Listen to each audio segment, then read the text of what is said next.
Hello friends, welcome in Pushpa's tutorial. Today we are learn the subject of Rimzim Hindi कक्षा 5 standard 5 lesson number 10 एक दिन की बादशाहत.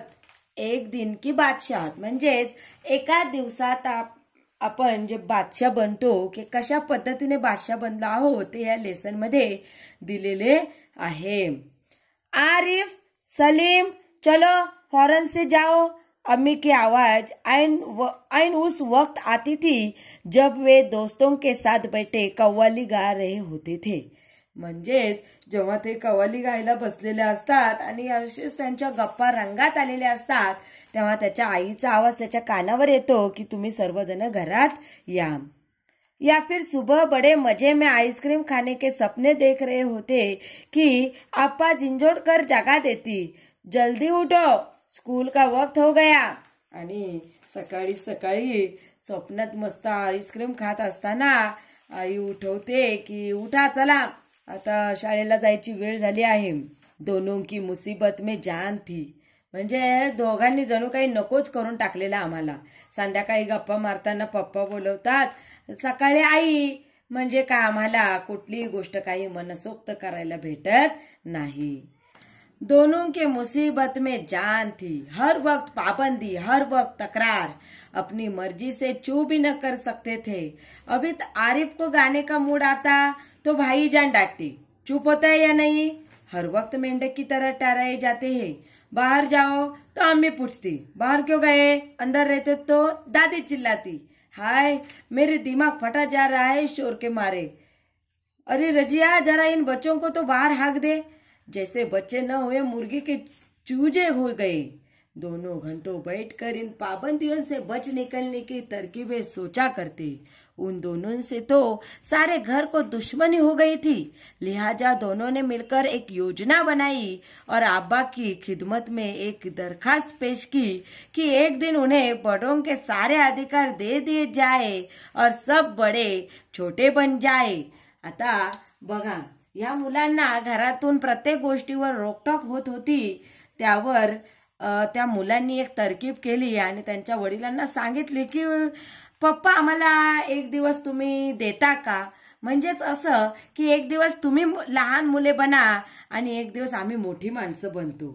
म्हणजेच काय तर ह्या मुलांना देखील आता त्यांच्यासारखंच ओरडायचं होतं आणि मजा घ्यायची होती. आता बघूया ते दिवस कसं ते पार पाडतात. तर त्यावर त्यांचे पप्पा काय म्हणतात बघा. कोई जरूरत नहीं है उदम मचाने की. अम्मी ने अपनी आदत के अनुसार डांट पिलाई.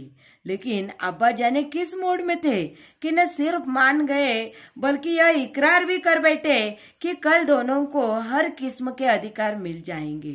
अभी सुबह होने में कई घंटे थे कि आरिफ ने अम्मी को झिंझोड़ डाला, अम्मी जल्दी उठिए, नाश्ता तैयार कीजिए.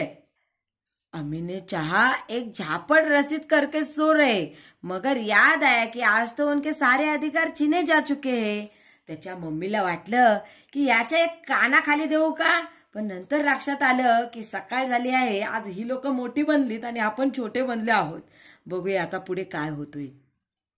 फिर दादी ने सुबह की नमाज पढ़ने के बाद दवाएं खाना और बादाम का हरीरा पीना शुरू किया तो आरिफ ने उन्हें रोका.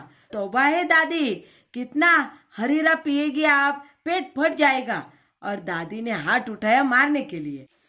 नाश्ता मेज पर आया तो आरिफ ने खान सामा से कहा, अंडे और मक्खन वगैरह हमारे सामने रखो, दलिया और दूध बिस्कुट इन सबको दे दो. आपा ने कहर भरी नजरों से उन्हें घूरा मगर बेबस थी क्योंकि रोज की तरह आज वह तर माल अपने लिए नहीं रख सकती थी.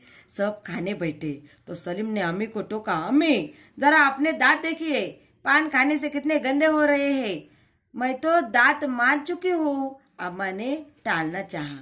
नहीं चलिए उठिए, अम्मी निवाला तोड़ चुकी थी. मगर सलीम ने जबरदस्ती कंधा पकड़कर उन्हें उठा दिया. अम्मी को गुसल खाने में जाते देखकर सब हंस पड़े. रोज जैसे सलीम को जबरदस्ती भगा के हंसते थे. म्हणजे रोज अम्मी त्या सलीमला ओरडायची, प्रत्येक गोष्ट सांगायला करायला भाग पाडायची.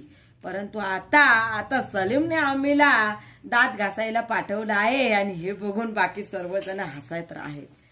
फिर वह अब्बा की तरफ मुड़ा। जरा अब्बा की गत देखिए, बाल बड़े हुए, शेव नहीं की, कल कपड़े पहने थे और इतने मैले कर डाले। आखिर अब्बा के लिए कितने कपड़े बनाए जाएंगे। यह सुनकर अब्बा को हंसते हंसते बुरा हाल हो गया। आज ये दोनों कैसी सही नकल उतार रहे हैं सबकी। मगर फिर अपने कपड़े देखकर वह सचमुच शर्मिंदा हो गए। थोड़ी देर बाद जब अब्बा अपने दोस्तों के बीच बैठे अपनी नई गजल लहक लहक कर सुना रहे थे तो आरिफ फिर चिल्लाने लगा, बस कीजिए अब्बा, फौरन ऑफिस चाहिए, 10 बज गए। जसं त्या मुलांना कव्वाली गाताना, गाणे गाताना, गप्पा मारताना त्यांचे आब्बा त्यांना ओरडायचे, तसेच त्यांना आब्बाला देखील आज सलीम ओरडलेला आहे, कारण आज सलीम मोठा बनला आहे आणि सांगितले, बस करा आता, 10 वाजले, कामाला जा, ऑफिसला जा। चुप चुप चुप, अब्बा डांटते डांटते रुक गए। बेबसी से गजल की अधूरी पंक्ति दांतों में दबाए पाव पटकते आरिफ के साथ हो लिए। रजिया, जरा मुझे 5 रुपए तो देना। अब्बा दफ्तर जाने को तैयार होकर बोले, 5 रुपए का क्या होगा, कार में पेट्रोल तो है। आरिफ ने तुनक कर अब्बा की जान की नकल उतारी। जैसे अब्बा कहते हैं कि एकन्नी का क्या करोगे, जेब खर्च तो ले चुके। थोड़ी देर बाद खानसामा आया। बेगम साहब, आज क्या पकेगा? आलू, गोश्त, कबाब, मिर्चों का सालन। अम्मी ने अपनी आदत के अनुसार कहना शुरू किया। नहीं, आज ये चीजें नहीं पकेंगी। सलीम ने खिताब रखकर अम्मी को नकल उतारी। आज गुलाब जामुन, गाजर का हलवा और मीठे चावल पकाओ। लेकिन मिठाई से रोटी कैसे खाई जाएगी? अम्मी किसी तरह सब्र न कर सकी। जैसे हम रोज सिर्फ मिर्चों के सालन से खाते हैं, दोनों ने एक साथ कहा। दूसरी तरफ दादी किसी से तू मैं किए जा रही थी। अफो, दादी तो शोर के मारे दिमाग पिघलाए दे रही है। आरिफ ने दादी की तरह दोनों हाथों में सिर थामकर कहा, जैसे दादी उनको देखकर बोलती थी कि इन्होंने मेरा सिर पका लिया है, उसी तरह उन बच्चों ने कहा दादी को देखकर कि अफो, दादी तो शोर के मारे दिमाग पिघलाए दे जा रही है। इतना सुनते ही दादी ने चिकना चिल्लाना शुरू कर दिया कि आज ये लड़के मेरे पीछे पंजे डाल के पड़ गए हैं। मगर अब्बा के समझाने पर खून का घूंट पीकर रह गई। कॉलेज का वक्त हो गया तो भाईजान अपनी सफेद कमीज को आरिफ सलीम से बचाते दालन में आए। अम्मी, शाम को मैं देर से आऊंगा, दोस्तों के साथ फिल्म देखने जाना है। खबरदार, आरिफ ने आंखें निकालकर उन्हें धमकाया। कोई जरूरत नहीं फिल्म देखने की, इम्तिहान करीब है और हर वक्त सैर सपाटों में घूम रहते हैं आप। पहले तो भाईजान एक करारा हाथ मारने लपके, फिर कुछ सोचकर मुस्करा पड़े। लेकिन हुजूर आली दोस्तों के साथ खासकर फिल्म देखने की बात पक्की कर चुके हैं, इसलिए इजाजत देने की मेहरबानी की जाए। उन्होंने हाथ जोड़ के कहा, बना करे, बस मैंने एक बार कह दिया। उससे लापरवाही से कहा और सोफे पर दराज होकर अखबार देखने लगा। उसी वक्त आपा भी अपने कमरे से निकली। एक निहायत भारी साड़ी में लचकती लटकती बड़े ठाठ से कॉलेज जा रही थी। आप? सलीम ने बड़े गौर से आपा का मुयामना किया। इतनी भारी साड़ी क्यों पहनी? शाम तक गारद हो आएगी, इस साड़ी को बदल कर जाइए। आज वह सफेद बॉयल की साड़ी पहनना। अच्छा अच्छा, बहुत दे चुके हुक्म। आपा चिढ़ गए। हमारे कॉलेज में आज फंक्शन है, उन्होंने साड़ी की शिकनें दुरुस्त की। हुआ करे, मैं क्या कह रहा हूँ, सुना नहीं? अपनी इतनी इच्छा अच्छी नकल देखकर आपा शर्मिंदा हो गई।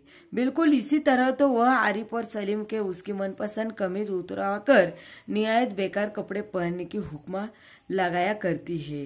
दूसरी सुबह हुई। सलीम की आँख खुली तो आपा नाश्ते की मेज सजाए उन दोनों के उठने का इंतजार कर रही थी।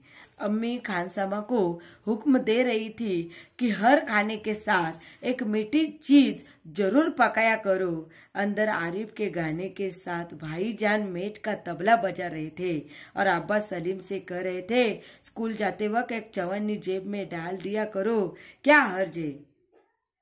जिलानी बानो, उर्दू से अनुवाद लक्ष्मी चंद्र गुप्त।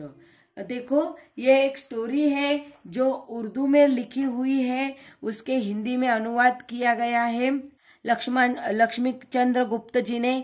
तो यहाँ पे देखो, उन बच्चों ने सभी बड़ों की, मतलब अपने दीदी की, भैया की, मम्मी की, पापा की, दादी की हुबेहूब नकल की है कि जैसे वो उन्हें डांटती है।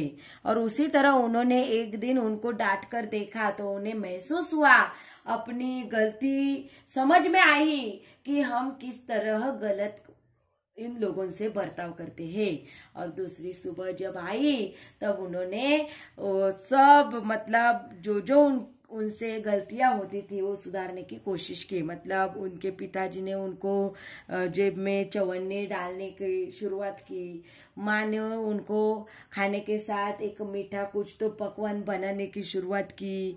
फिर उसके बहन को पता चला कि अगर उनको अच्छे कपड़े पहनकर बाहर जाते समय रोका तो कैसा लगता रहेगा, तो वो भी डांटना बंद हो गई। उसके भाई को पता चला कि हमें उनको कैसे रखना चाहिए। तो ये सब बातें उन्हें इस एक दिन की बात शायद में समझ में आई।